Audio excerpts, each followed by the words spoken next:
we get in the problem when we have a product or a service, a different dynamic begins to take place. Because the product or a service that we usually create for our business, we closely associate that to ourselves, which again is a really big mistake, right?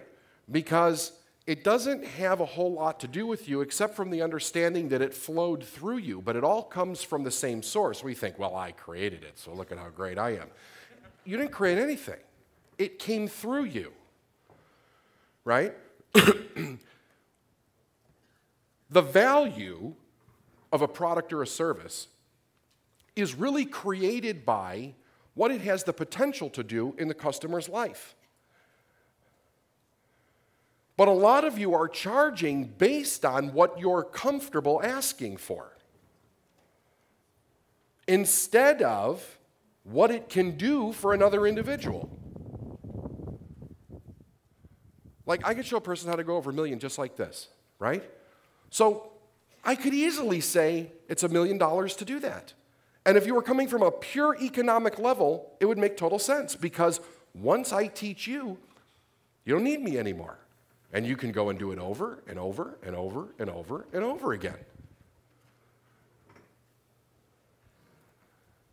And some of you are going, well, maybe I should charge $59, for my program, or $295 for this or that. And you're coming from, are you comfortable or not? You're playing by the wrong set of rules. The wrong set of rules. That is not how you price a product. You have to take into consideration several different things when you're looking at pricing of a product. But what we're talking about here is money and our relationship with money. Now, a person who becomes marketable views money from a much different place than a person that's not marketable. A person who's marketable understands that money is a tool. Money is a tool. If you have to ask yourself this question: how many of you make decisions based on money? Raise your hand. Okay, you want to stop that right now.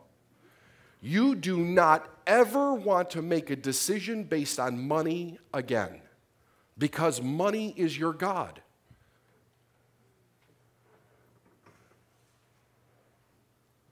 It says, thou shalt not put any other gods before me. And it's like Spirit's telling you to do one thing, but you say, well, I don't have enough money, so that's where you make the decision by. Money has become your God. Money has become your God. You do not have mastery over the money. The money has mastery over you. And you have to get mastery over the money. What does that look like? Well, what that looks like is that, let's say something comes into your life where you say, I need the money for this, that, or the other thing, but you don't physically have it in your presence. It doesn't become, well, I'm not going to do that. It becomes, now I need to go get the money. Just like you would go to the grocery store and get a loaf of bread.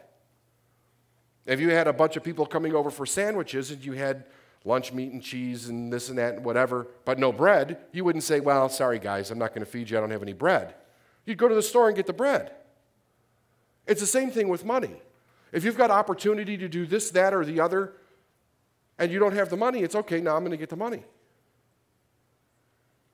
Nothing else becomes a consideration. Not doing it is never a consideration in a marketable person's mind. Well, we can't do it because we don't have the money. You don't hear that come out of Suzanne Evans' mouth. It's always a question of whether she wants to do it or not. If she wants to do it, the money's there. So what I want you to do for the next 5 minutes is I want you to just be quiet. I don't want you to talk to anybody around you. This has nothing to do with anybody sitting next to you, okay? Think to yourself, for yourself, for a moment. Where are you making decisions in your life based on the lack of money? Right? And then start writing them down. Because you got to start to identify what it is that you're not doing in order to make a change.